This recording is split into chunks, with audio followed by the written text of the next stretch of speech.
Today, I will give a webinar on something that I wasn't planning on because text editors are a very personal thing, and there are so many great, very sleek text editors and GUI interfaces and IDEs that have emerged of late that Emacs, for people who aren't already part of the Emacs loving community, may be something that's a little bit falling out of fashion. But we did have a request to give some webinars on Emacs. So because I love it, I thought, okay, fine. If I'm being asked for it, I will do it. So specifically, I will show how Emacs can be used as a programming IDE for the common programming languages that are used in an interactive mode, so Python, R, and Julia.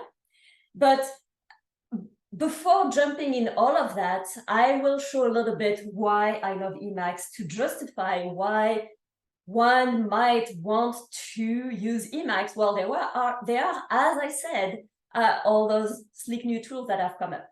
So first off, a little disclaimer: I'm not starting an editor war over here. I'm not trying to promote Emacs or push it.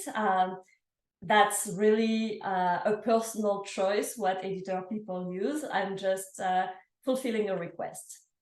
And as much as I absolutely love Emacs, and I think that even for people who haven't gotten into it yet, it's totally worth getting into it, there is some learning curve. The key bindings are weird, the complexity of it, which is what I like, and the endless customization, which is what I love, is also what makes it a little bit difficult to get into. So for people who are new to programming and don't have a dedicated text editor at this point, however much I love Emacs, I think that looking into VS Code, for instance, is not a bad choice at all, because VS Code is a beautiful IDE for all programming languages. There's no learning curve. It's very powerful. It's nice. And of course, there's RStudio and JupyterLab if you want to use Julia or Python in something that looks really nice and is going to be very friendly. But despite all of those things, I think that Emacs has lots of advantages that such tools can never have because of its intrinsic complexity. And so the first part of my talk, I will, and actually that will be the longest part, I will show why Emacs is still really amazing. And then I will show how to use it with those programming languages. So little thing, bookmarking, it's just a detail, but it's kind of nice. I want to open any file. I have a little key binding that allows me to access any file I have bookmarked. For instance, this is my init file. This is the .emacs file that sits in my home directory that has all of my Emacs configuration. You can bookmark not just any file, but even a section of a file. For instance, I have the little bookmark for bird, and it opens the file where I have my bird list, but it puts the cursor right on my home bird list so that I can directly access it. So little convenience trick. And notice that to access the bookmarks, I didn't have to use my mouse. It's all key binding based, which I think is absolutely great. Now, some people love simplicity, and they actually love when things are not too customizable. They want a tool that will be good enough out of the box so that you install it and you start using it, and that's great. And I actually wish I were like that, because that would save me a lot of time. But unfortunately, I'm a control freak, and I love things to be exactly the way I like them to be. And programming is the kind of world where you can control things, unlike the outside world, the real world. So if you love to have things exactly the way you want, and your key bindings the way you want, and things to pop up in the places you want, and to do all sorts of things exactly as you want, and when you install some program, some software, particularly if it's a GUI one and you're frustrated because you can't customize things enough, well, then Emacs is probably the tool for you, because there is nothing that you cannot customize in Emacs. And as I showed earlier, so this is my init file, and it is written in a version of the Lisp language called Emacs Lisp. And it might seem a little bit overwhelming to feel that you have to learn a language just to customize your Emacs environment. But it's not so bad, because you can learn a Lisp or Emacs Lisp and actually write things. But you can also Google it, and you're going to find a lot of stuff out there. There's even a stack exchange just for Emacs. And on Stack Overflow, actually, there are countless questions just about Emacs. There is an Emacs tag, and actually, there are probably more Emacs questions posted in the regular Stack Overflow than in the dedicated Emacs Stack Exchange. But both are great places to find answers to ask questions. But even if you don't want to get this far, you can customize most variables in Emacs through some integrated interface. If you, in your mini buffer, which is the section at the bottom, I guess I should show it with my mouse, not with my finger. In the mini buffer, this is the place where you send Emacs some input. You can enter into some customization mode that allows you to use some very friendly interface to customize variables. And whenever you customize variables in this fashion, your customization will automatically be added in your init file, but in a form that is controlled by this Emacs interface. So yeah, I have, as you can see, if you can see my mouse here, 5,200 lines of Emacs customization. So yes, it's highly customizable. As I said, there are key bindings for everything. So for instance, I have a little key binding to close that buffer. Buffer is an Emacs terminology for the place where a file is open, a file or some other thing is open, like a process. Here in this case, the buffer contains my init file, and I have a key binding to close it. Now that's it, it's closed. Okay. Key bindings for absolutely everything. This is just really great. And maybe I could show you a little demo. So I have a little demo file. So this is a random file. It's just to show you the kind of key bindings that you will find in Emacs by default. So again, you don't have to use your mouse to do things. So of course, you can go down. You can move forward by letter, but also by full words. You can select a line. You can go over here, select an entire paragraph. You can move paragraphs around very easily. You can go from section to section very easily. You can move lines around. If you're prone to making typos, you can switch letters around or even words around in this fashion. So this is really just a very small way, but just shows, yeah, how easy it is to do things. Like you can kill till the end of line. Anyway, it's just very easy to do all sorts of text editing or code writing with the keyboard.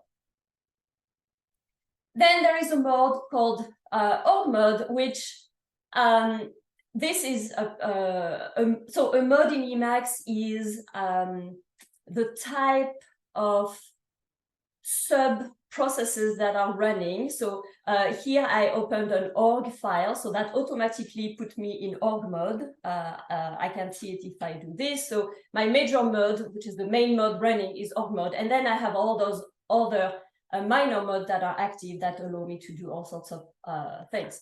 But so org mode has all sorts of little convenience. You can consider it as an equivalent of Markdown, but you need Emacs to run it. And the kind of things you can do in org mode is, for instance, to have some cycling of section. So you can close the section or reopen it. You can close entire section. And so that can be quite convenient if you have a very long file to be able to open or close some specific sections. But one thing that is particularly neat, I think, in org mode are the tables. And so some of you may be familiar with Markdown tables, and they can be rendered as beautiful HTML or LaTeX table thanks to Pandoc or RStudio or whatever, which actually most of these things run Pandoc in the background. So Pandoc is this program that allows to transform some markup language into some output format. In org, there is a table that is very similar to the Markdown table, but while the Markdown table is incredibly tedious to work with because nothing aligns automatically, you have to do it manually. It takes for absolutely ever. Emacs is just absolutely magical. Org mode is just absolutely magical in that respect. I'm going to create a little table for this. For instance, I'll have the category name, the category age. So now, instead of having to finish my table, I have a little key binding that just does the table for me. And then if I want to add a line below, I just press enter. And if I have a very long name, for instance, my name is very long.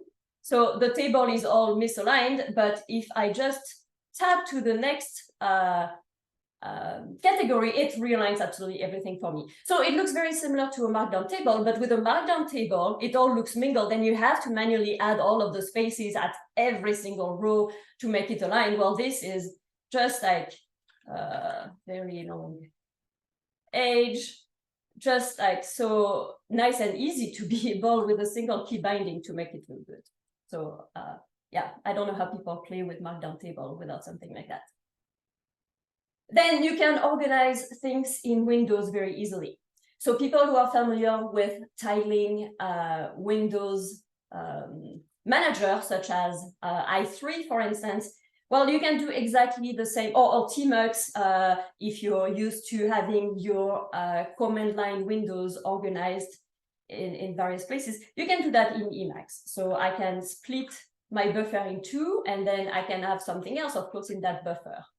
And then I can navigate, of course, from one buffer to the other. So I can write something here, and then I can write something there. And I can, of course, just get rid of the window, and you can split it horizontally, vertically, however you want, extremely easily, and or close one, etc. Then you can do search and replace, of course, as you can do in pretty much any application. So the regular search and replace, I can replace, I don't know, language. And so you can see that as I type it, all of the language words are written, and I can place it with, I don't know, like put up. And then I can say yes or no, this one I'm not going to replace it, this one no, this one yes, etc. So again, without the mouse, easily search and replace. But I can do a search and replace based on regular expression. And that's something that fewer software have, and that's so absolutely useful. Because, for instance, maybe I want to replace languages, but only when it is at the end of a line. So if I do the query replace regex, not the regular search and replace, and I add the regular expression symbol for end of line, now you can see that like here I have languages here, and it's not being selected because it's not at the end of a line. So I can replace just those with and there we go. And with this thing, you can really automate so much. You can, for instance, if I want to replace every single blank line, well, I can just enter a double empty line, I mean a double carriage return, and then replace it with nothing. And then there is a way to do a replace all. And now I have removed every single carriage return in my file. So super, super convenient. Then there is edif. I'm not going to demo it because I want to have enough time to show IDEs, but when you work with Git, you're familiar to having some Git diff shown so that you can see what you want to commit, what you don't need to commit. So you're probably familiar with diff through Git diff. Diff is a command line utility that allows you to compare two different files. But with ediff, for Emacs diff, you can have two buffers, or like that can contain two files, for instance, run ediff, and it's going to show you in red and green things that are in one and not in the other. And thanks to a third little buffer at the bottom, you can jump from one section to another. You can select one or the other. It's just so easy to compare files and merge them and etc. You can define macros. That's something else that can be very useful. For instance, I don't know what kind of macro could I do. I could have a macro that would, yeah, if I want to add some, I don't know, some series of characters at the end of each line, I could use the search and replace regex, but I could also start a macro. And so my macro would be to go at the end of line and then add something, and then I finish my macro. And then whenever I run my macro, well, let's do one that would go to the end of the line, add something, and then go to the line below, or two lines below, for instance. Yeah, so something that wouldn't be easy to do with a regular expression search and replace. So I start my macro. I go down one line, go to the end of the line, add something, and then go down two lines, for instance, and go to the beginning. So now I finish my macro, and then when I run my macro, it's going to add Lala to the end of every third lines or fourth lines. I don't remember how many I added. Something that is actually very useful in countless situations, and it's so some program enable macro, but some don't. In Emacs, it's just super easy to define them. And you can even attach them to a special key after you've defined the macro. You can even save a particular macro in your init file, and then that's a macro that you'll be able to use forever in the future, either by calling it by a name you have given it, or thanks to the key binding you have assigned to it. And then this is something that actually matters a lot to me, and I love it. And I'm not going to demo it for the sake of privacy, but you can use Emacs for just absolutely everything. And I use it for email, thanks to New4E. I use it with Slack all the time, thanks to Emacs Slack. And I use it for Telegram, thanks to the Telega package. And there are links to all of these packages, so you can go have a look if you're curious, or if you want, if you're used to Emacs and if you want to install them.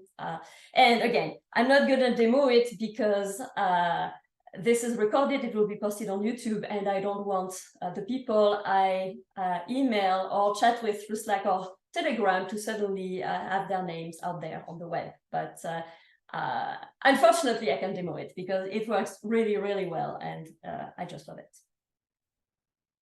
Then there is Helm, which is some big way to search just anything in Emacs, thanks to some auto-completion. If you're used to FZF, for instance, from the command line, it's similar. It's a fuzzy completion finder, but you can use it for just everything. For instance, you can use it to search something in a buffer. So for instance, if I search language, you can see, so on the right-hand side here, that's my buffer. So in this case, my file. And on the left-hand side, that's the Helm buffer that looks for occurrences of whatever I type as at the bottom. And you can see that as I type at the bottom, there is a narrowing or an expanding of the matches. The matches are done line by line. And then I can navigate from line to line, and you can see that as I navigate the line on the Helm buffer, I also navigate in my regular file. So it's just super easy to navigate a file by searching just anything. For instance, I'm looking for region C. I wrote it here, there. Oh yeah, that's the one I was looking for. Yeah. But Helm can be used for just everything. So you can use it to navigate open buffers or recent files. So for instance, here, these are all the buffers that I have currently open. And so I can navigate to any of my buffers. Again, at the bottom, I can type things, and that's going to narrow the search. And here are all the buffers that are currently open right now. But there's also all my recent files. So I can go to a file I closed recently, and it's going to reopen it for me and lead me right to it.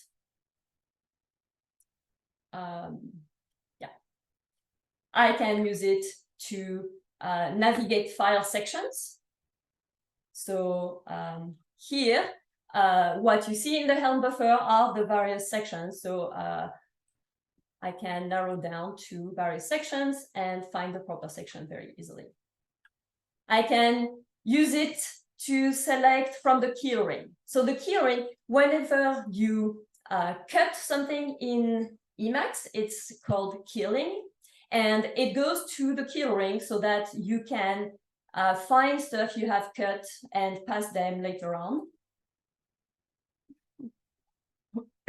Sorry.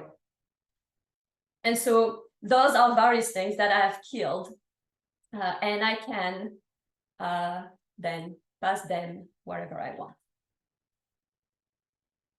There is also what's called the mark ring in Emacs. Whenever you move to one place to another, the place where you were is recorded, and you can I don't remember how to navigate my mark ring. Ah, darn it. Oh yeah, of course, sorry.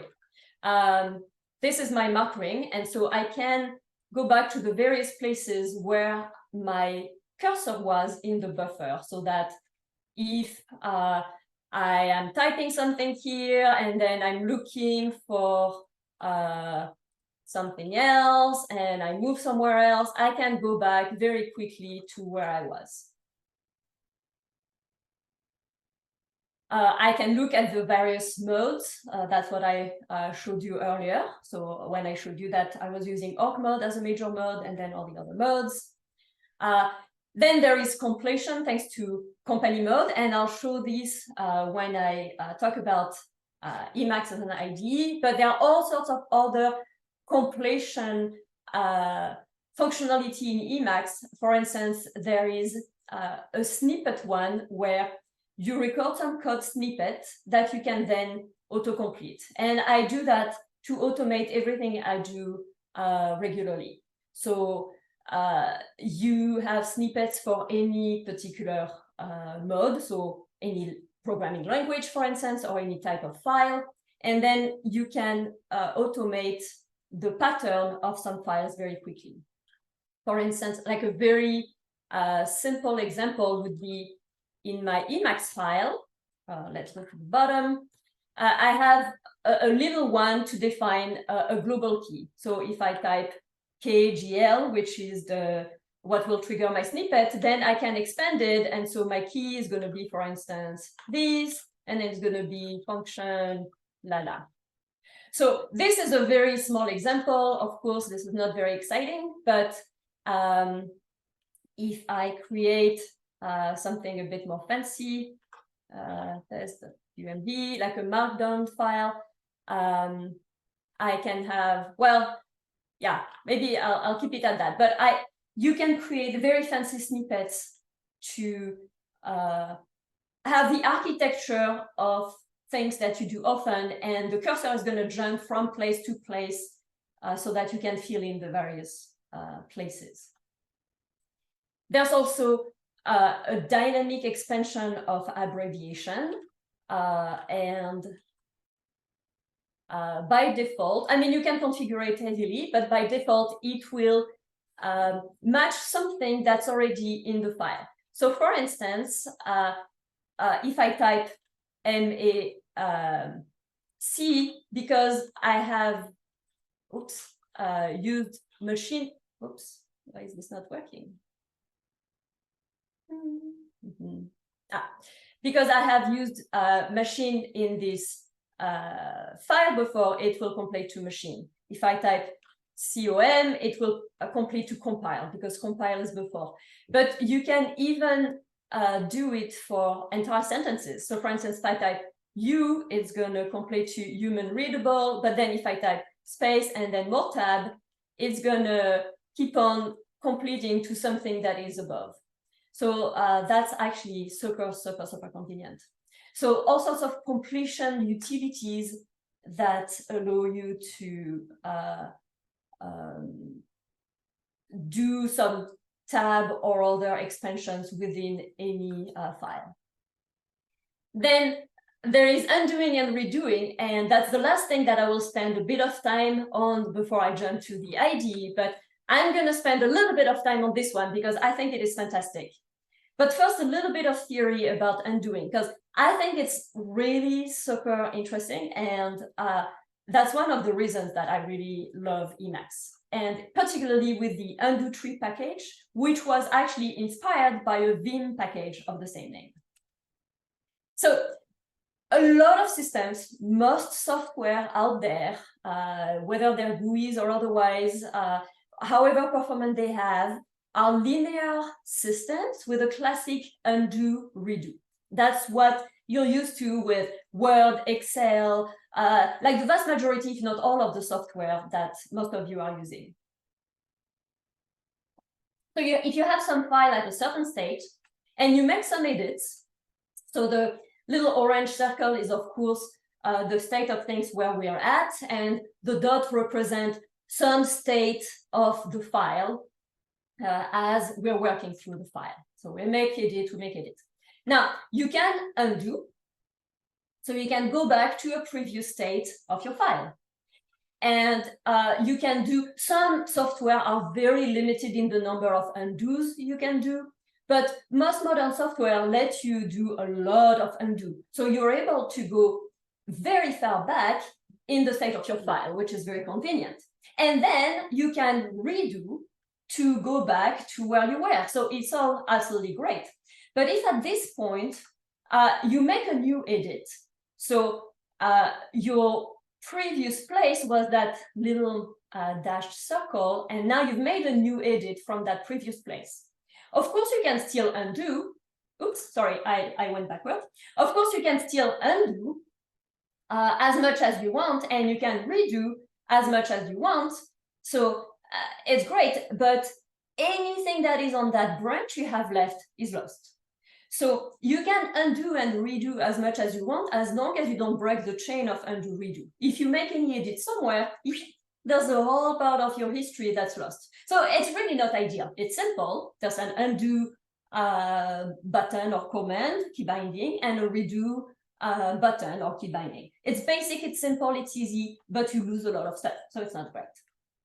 So then there is Emacs. So the good thing with Emacs is that you don't lose anything. The bad thing is that you might have a headache and kill yourself because of the way it works. So how does it work? So I have little numbers in this diagram because the sequence matters. So each number represents a certain state of the file. So this is state 1, and we make some edits and more edits and more edits. So as with the linear undo-redo system, you can undo. So the difference is that now, think of it as like a git revert if you want. It adds a new state of things in the line of undo-redos linearly, like it adds stuff, but I am back to the state number 3. So instead of going back up the chain, I keep on adding stuff in the chain, but my file is exactly at the state it was at state number 3. And I can do more undos. And of course, I can redo. So now I'm really back to number 3. And I can make new edits. So now 5 is a totally new state that I am making from state number 3. So that's exactly the same as the sequence of action I showed previously. I did a bunch of edits, undo, redo, but don't redo all the way, and then make a new edit. So from state 3 instead of from state 4. Okay, so now nothing got lost. There's no dead branch. So I can go back up the whole chain, and I can go back even to the starting point, number 1. I can go back to every single point. But if I want to go back to 1, I'm not going to go 5, 4, 3, 2, 1. I'm going to go 5, 3, 2, 3, 4, 3, 2, 1. So there's going to be a whole bunch of undo buttons or key binding to press. And this is a very, very, very basic scenario. If you break the chain of undos often, because as you start going back a number of steps, then you run any key, even the Control-G key that just cancels whatever action you're doing, you have to restart the entire chain all the way. And so nothing gets lost, but whew, that can be, when you get lost in your mental head of undo redo, it can be sometimes it can be yeah, you can lose yourself in your chain of undos to go back to where you want to go. So then there is nonlinear systems, and I think they're just great, because when you undo, redo, make changes, you're not in a linear system. Emacs solved the problem of losing things by adding things on the linear chain, but really conceptualizing it as a tree, so as a nonlinear system, is so much simpler. So that's what undo tree in Vim and Emacs does. So you make some edits, you make more edits, and of course you can undo, and of course you can redo, and then you can make new edits. But the difference with the classic undo redo is that the branch you've left behind is not lost. You can undo, but then you can switch branch and redo the old version. You can navigate however you want on the chain. And so to go back to the start number 1, instead of the endless number of undos you have to do in the Emacs, in the basic Emacs system, which is already a huge improvement over our classic system because we don't lose things. But here, it's just very simple. You just do 3 undos instead of, I can't remember how many there were. So let's demo it in practice. I can undo and, redo a number of things.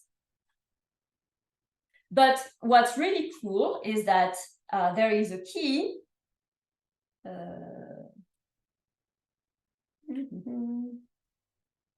that shows my tree of undo redo with a little diff at the bottom, and I can navigate my tree with some little keys and select the point I want to go to. So here it's just a linear chain of undo redo, so it's not very useful. But now, so let's do something. So first version, let's like this. But no, I'm gonna actually start to undo some stuff. No, actually, I'm gonna redo this, but here I'm gonna start something else. Oh no, I'm gonna undo. No, let's do something new. Okay, so now if I look at the tree, well, you can see that there are multiple branches because I've been undoing, redoing, making changes, undoing, redoing a number of things. And so I can go back up the chain and do redo, and that would be the classic linear undo redo system. But at any point, I can change branch, and then I go back to that branch that would be lost in a classic undo redo linear system.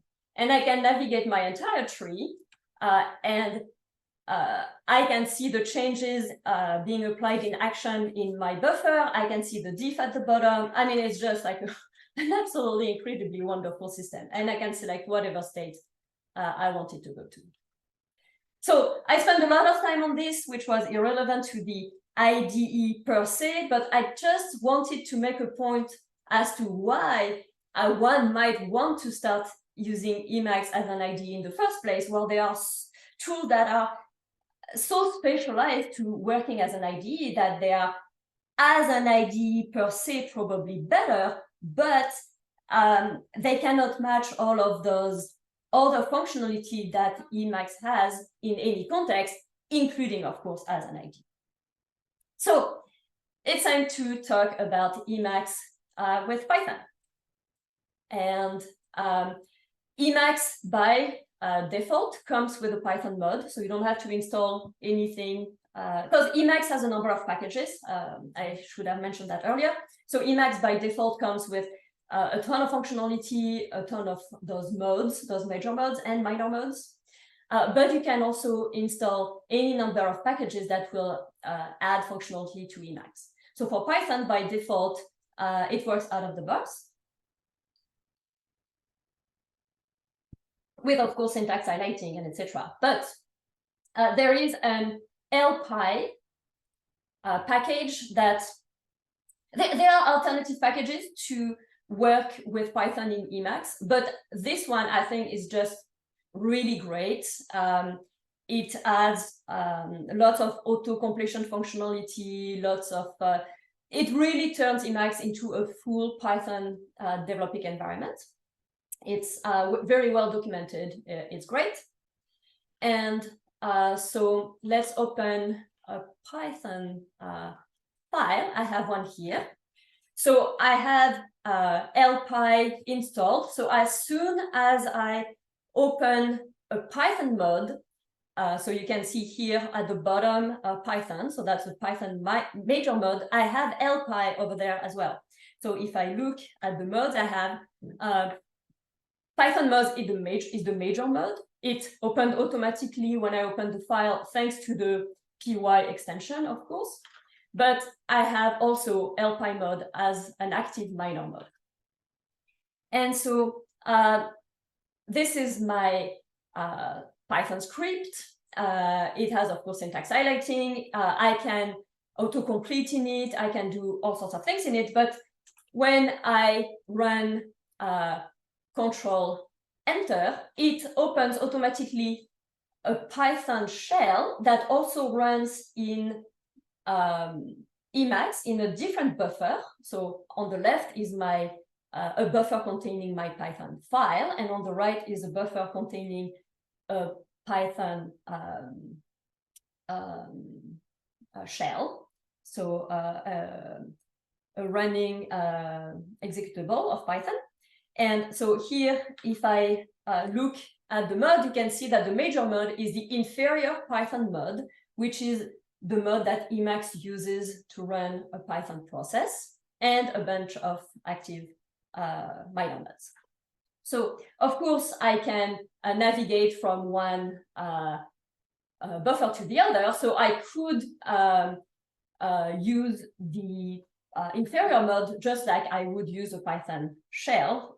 So I can, I don't know, define variables, of course. But I can send command directly, as in a lot of IDEs. I can send command either line by line or function by function or block by block or for the entire buffer from the file to the process. So here, for instance, I am running the line one by one. So it is very easy to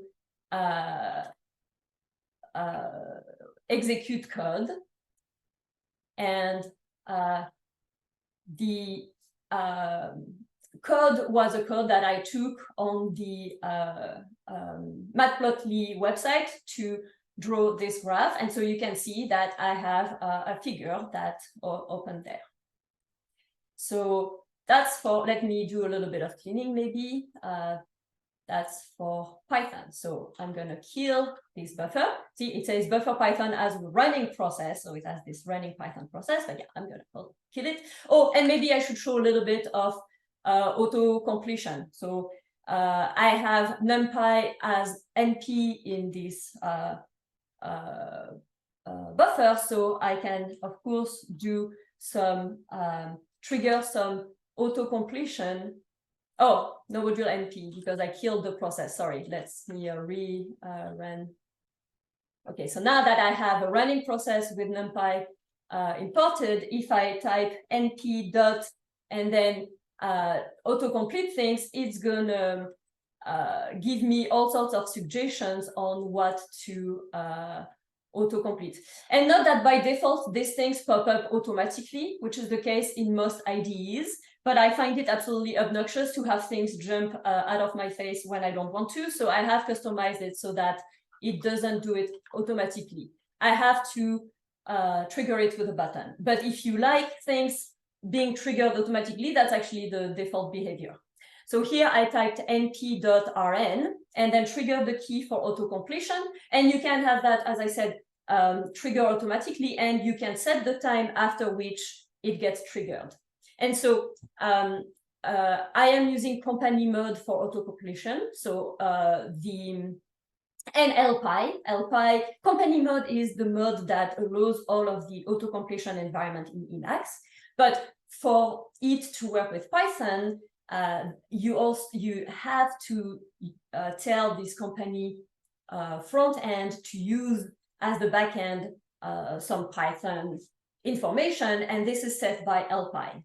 So np.ren triggered two possible compression, random or rank warning. And so you could have just that, set in company, just the alternative solutions. And it's very similar to the behavior, for instance, of RStudio, for those who are familiar with it.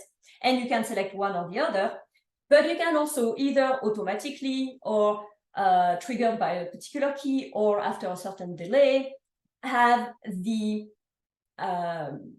help file for whatever you're selecting pop up in a tooltip window.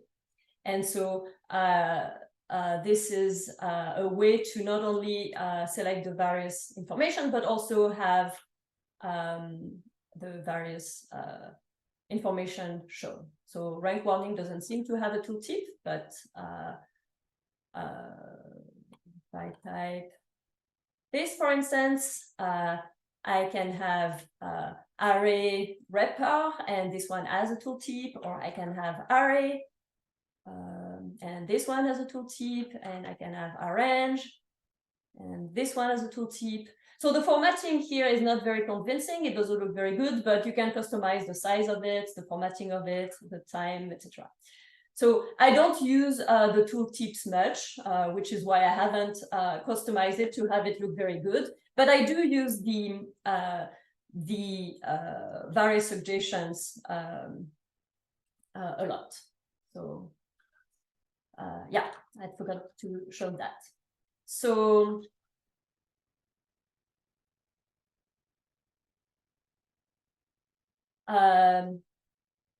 what about R? Because Emacs also works very well with R. And for this, there is a very old package called ESS, Emacs Speaks Statistics. It's been around for a very long time, and it allows to run R within Emacs. So I have also an R test buffer. It's very minimal, but the idea is very much the same. I can launch an R buffer. So if I look at the modes I have on my script, you can see that ESS R mode is the major mode. It's called ESS R mode because there is also an ESS Julia mode. The package ESS works with both R and Julia. And if I go to the R shell and I look at the mode, here I have the inferior ESS R mode. So very much the same principle of what we saw with Python. The inferior mode is where the R process works. And you can actually have multiple inferior mode running, and you can attach specific inferior mode to specific scripts. So you can really do some very complex fancy systems if you want. And so, yeah, here I just have a very normal R shell, and I can very similarly send code from the script to the shell. So then I could print X this way, of course, but I can just send it from there, etc., etc. So, and of course, auto-completion works as well. All the same things we saw with Python. And finally, there is Emacs with Julia. So there are multiple ways to run Emacs with Julia. As I mentioned, the ESS package also works with Julia. Now, for those who are familiar with Julia, Julia has this very cool, sophisticated REPL, or shell if you want. Let me show you what I mean. Like here, I just opened, let me make it a bit bigger.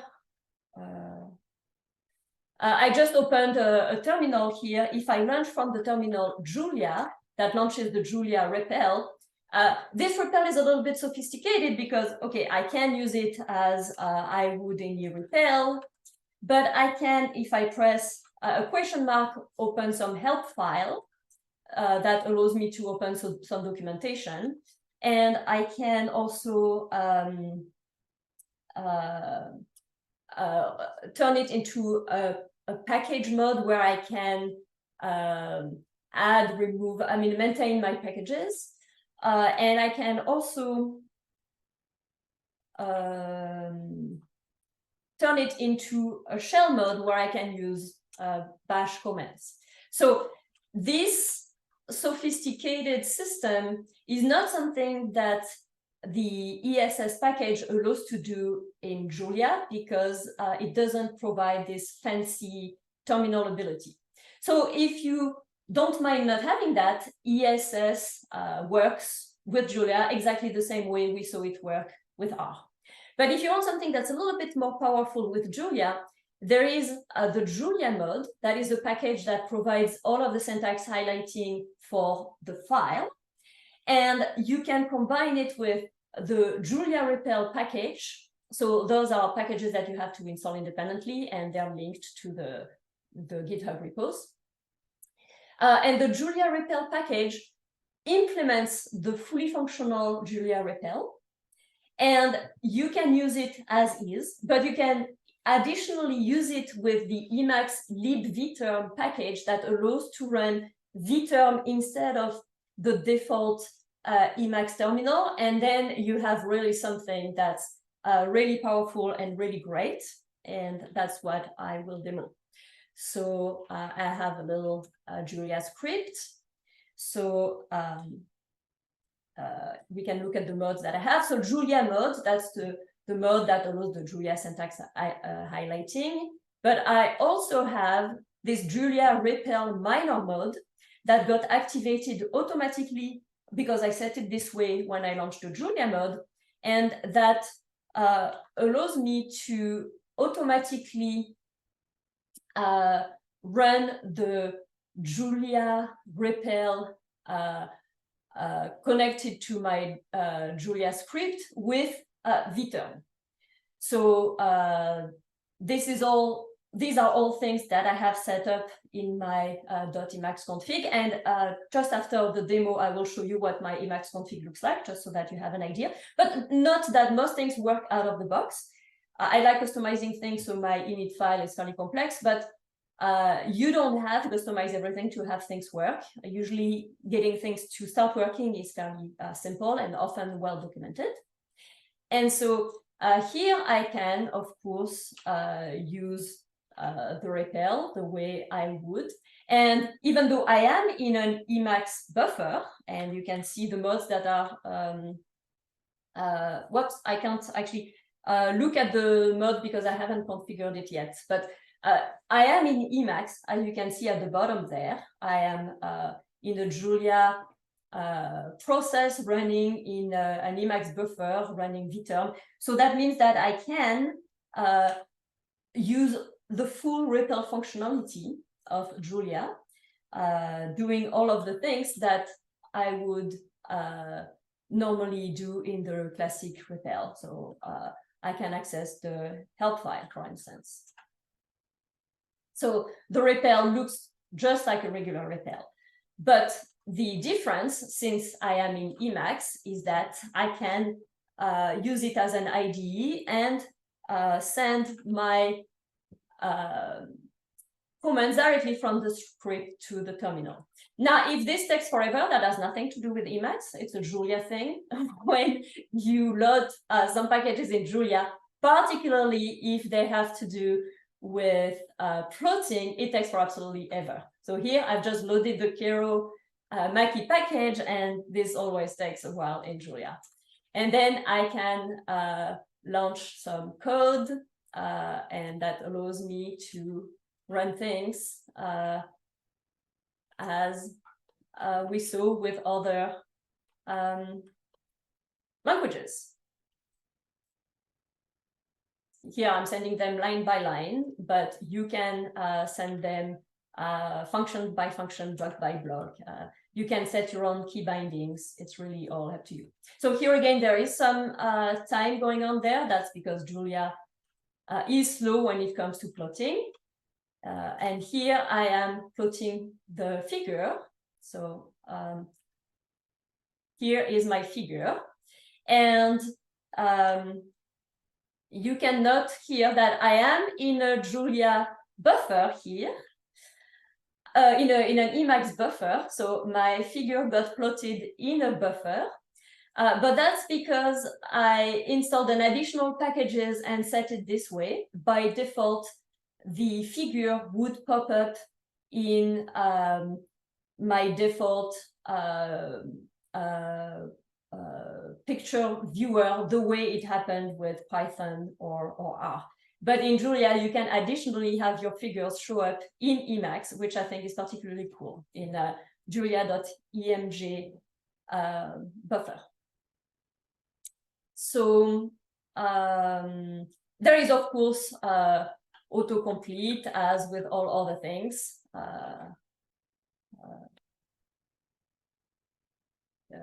Ono could show it with something a little bit more interesting. Okay, so with Julia, there are alternatives. And so Julia mode to show the syntax highlighting is really the default. But there is another package that's the Julia snail package that's really sophisticated. It might be a little bit unsettling if you're used to a classic IDE that's going to send things from your script to the process. If you come from RStudio, or if you're used to using Python or R in Emacs.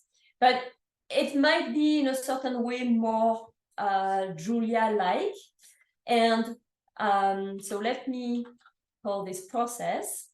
I'm going to show you how that would work. So I will turn off the Julia REPL mode. So I have disabled it. because it was activated by default in my setting, because that's the one that I like to use. Instead, I will activate the Julia snail mode. Okay, so now you can see that there is a little snail that showed in my mode line here at the bottom. So Julia is now in Julia snail mode. And so I have to first launch a Julia buffer by launching Julia snail.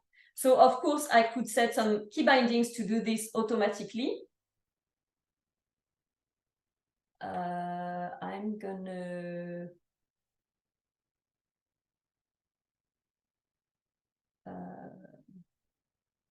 sorry, I should.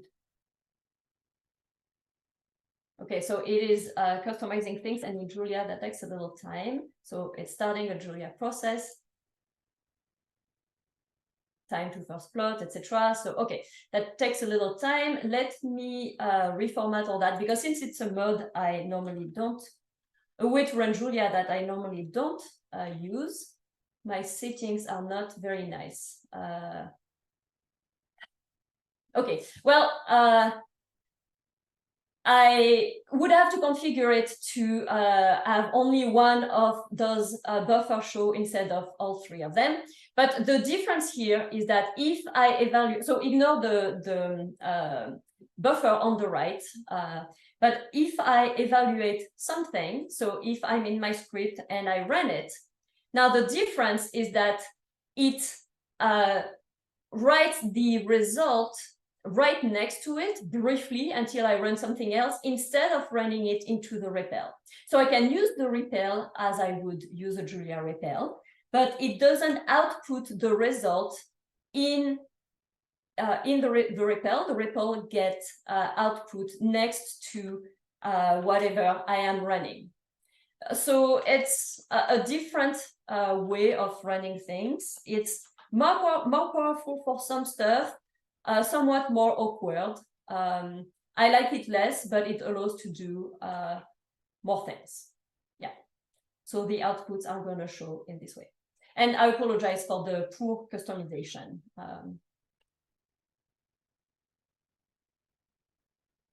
Okay. So now, what do my configuration look like just before I let you go for all these things? So for Julia, for instance, I have the Julia REPL mode that is attached to Julia mode, and as the terminal backend, I use vterm instead of the default backend, and then I have a number of key bindings that are defined because I never liked the default key bindings, but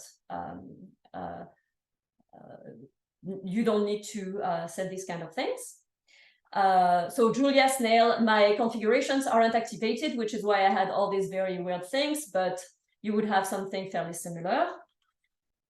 For ESS, I have a number of key bindings associated both in the ESSR mode and in the inferior ESSR mode. And for Python, I'm mostly using the default settings. So I have a little bit of info for company, and I have a little key binding. So in conclusion, to finish this, I'd say that if you're new to programming, you've never touched Emacs, using VS Code, RStudio, and things like Jupyter Lab might be simpler, easier, and maybe the way to go. But if you are already familiar with Emacs, you really can and maybe should use it as an IDE.